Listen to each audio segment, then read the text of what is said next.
Muito obrigado, Sr. Presidente, Srs. Membros do Governo, Srs. Deputados, Sra. Secretária de Estado Isabel Oneto. No geral, gostaria de dizer, antes de mais, que estamos concordantes com o princípio de que devemos estimular a participação dos eleitores. E, objetivamente, no próximo ano, nós temos dificuldades acrescidas pela proximidade entre a data das eleições europeias e os feriados, sejam feriados nacionais ou feriados locais, que irão decorrer nesse período. Portanto, somos concordantes com a necessidade de introduzir alterações legislativas que venham estimular a participação dos eleitores. Mas também somos concordantes com esta questão dos cadernos eleitorais desmaterializados. Gostava de dizer que isso é um grande avanço, constitui um grande avanço para permitir que todos os cidadãos eleitores possam votar onde quer que estejam e não haja dificuldades resultantes do maior distanciamento relativamente à sua secção de voto.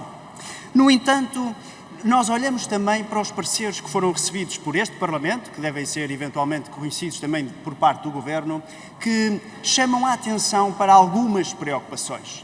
E aqui devo notar em particular o parecer da Comissão Nacional de Eleições, que chama a atenção para aspectos como, por exemplo, a regulamentação, que não deve acontecer por via de ato administrativo ou regulamento propriamente dito, mas por via de lei, relativamente à fiscalização desses cadernos eleitorais desmaterializados. A proposta que o Governo apresenta nada refere sobre isto e, portanto, a pergunta que eu faço neste ponto é se o Governo e o Partido Socialista e os demais partidos estão disponíveis ou não para aperfeiçoar, passando este diploma à especialidade, este pormenor. E, por exemplo, a Comissão Nacional de Eleições também chama a atenção que será inadmissível que o Governo possa conhecer quando e quem votou em cada sítio. E, portanto, eu gostava de ter a garantia da Sra. Secretária de Estado de que o Governo não terá acesso a esta informação e que os delegados das diferentes listas poderão fiscalizar o ato eleitoral. Depois há outras questões que se colocam.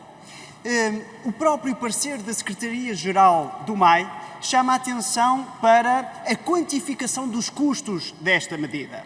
Nada é dito relativamente a essa matéria, na forma como é apresentada ao Parlamento a proposta de lei do Governo e, portanto, nós gostávamos de perguntar se há uma estimativa do custo desta operação, mas se esse custo vai ser financiado, por exemplo, com verbas do PRR. Eu acho que era importante termos essa noção. Claro que este não é um sistema que aproveitará uma única eleição. Nós estamos a investir em imobilizado que fica, mas era importante sabermos qual é o custo desta medida. E também saber como é que vão ser formadas as pessoas que irão constituir as mesas de voto. Se as autarquias vão ser envolvidas neste processo. Se as autarquias foram auscultadas antes da apresentação desta proposta também no Parlamento. São questões que eu acho que era importante hoje no nosso debate também serem esclarecidas. Depois, um outro aspecto tem a ver com a segurança do próprio sistema. A Sra. Secretária de Estado referiu aqui que as pessoas se identificarão com o cartão de cidadão, mas não se referiu ao bilhete de identidade tradicional. E, portanto, eu gostava também que isso fosse esclarecido. No caso da pessoa não ter o cartão de cidadão, mas porque é idoso e tem um cartão mais antigo, como é que se faz nesses casos? E, por fim, o ponto sobre a votação dos eleitores que residam em estruturas residenciais.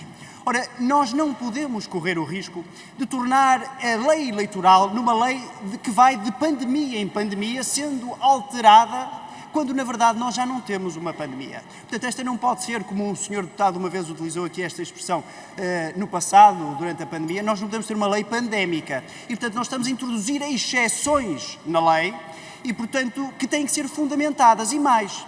Por exemplo, se tivermos uma pessoa com 70 anos que reside em sua casa ou uma pessoa com 70 anos que reside num lar, qual é a diferença objetiva entre as duas que justifica uma diferenciação que até pode ser discriminatória e violar o próprio princípio da igualdade? São questões que eu gostava de deixar e que, da parte do PSD, suscitam algumas reservas quanto às soluções que são apresentadas pelo Governo e gostava de saber se existe disponibilidade para haver aperfeiçoamentos na especialidade. Obrigado.